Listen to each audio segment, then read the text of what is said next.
ಸಿರಿಗನ್ನಡ ಮುಗಿಲಿಗೆ. Hi friends, ನಾನಿವತ್ತು ಶಾವಿಗಡ್ಡೆಯಿಂದ ತಪ್ಪಲೆ ಎಲೆಯಿಂದ ಪಕೋಡಿ ಮಾಡೋದನ್ನು ತೋರಿಸ್ತಾ ಇದ್ದೇನೆ.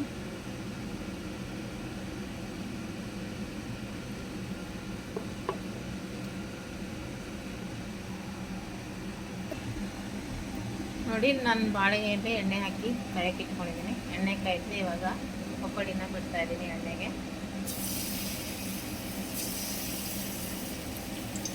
ನೋಡಿ ಫ್ರೆಂಡ್ಸ್, ಪಕೋಡಿನ ಈ ಥರ ಒಂದೊಂದಾಗಿ ಎಣ್ಣೆಗೆ ಹಾಕ್ತಾ ಇದ್ದೀನಿ.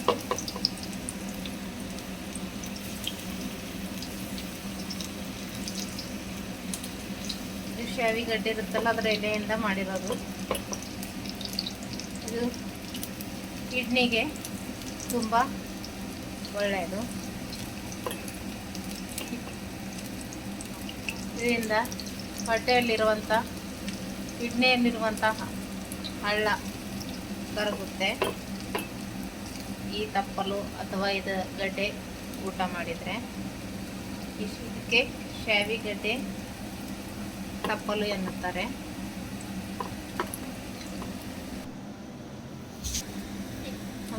ನೋಡ್ತಾ ಇದ್ದೀರಾ, ಪಕೋಡಿ ಫ್ರೈ ಆಗ್ತಾ ಇದೆ. ಪಕೋಡಿ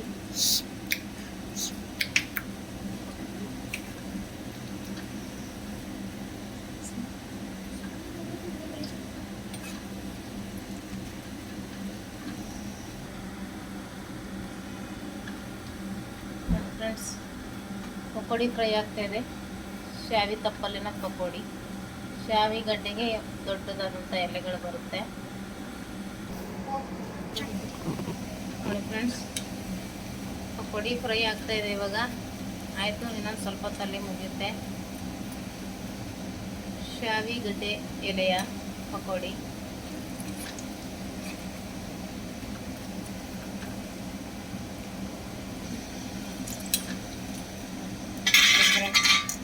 ರೆಡಿಯಾಗಿದೆ. ಇವಾಗ ಎಣ್ಣೆಯಿಂದ ತೆಗಿತಾ ಇದ್ದೀನಿ.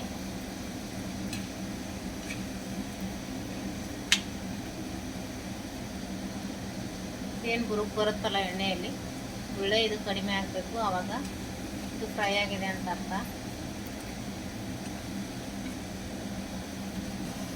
ನೋಡಿ ಫ್ರೆಂಡ್ಸ್, ಪಕೋಡಿ ಈ ಥರ ಫ್ರೈ ಆಗಿದೆ. ಇವಾಗ ತೆಗೆದು ಹೊರಗಡೆ ತೆಗಿತಾ ಇದ್ದೀನಿ.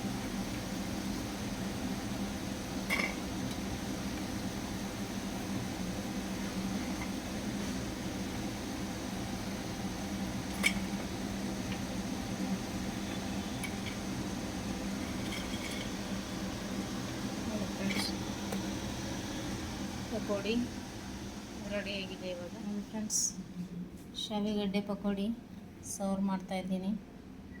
ರೆಡಿಯಾಗಿದೆ. ಇವಾಗ ತಿನ್ನೋಕ್ಕೆ ಕೂಡ ಕ್ರಿಸ್ಪಿಯಾಗಿದೆ. ಇವಾಗ ನೋಡ್ತಾ ಇದ್ದೀರಲ್ಲ,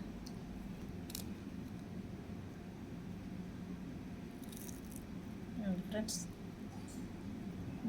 ಕ್ರಿಸ್ಪಿಯಾಗಿದೆ ಇವಾಗ.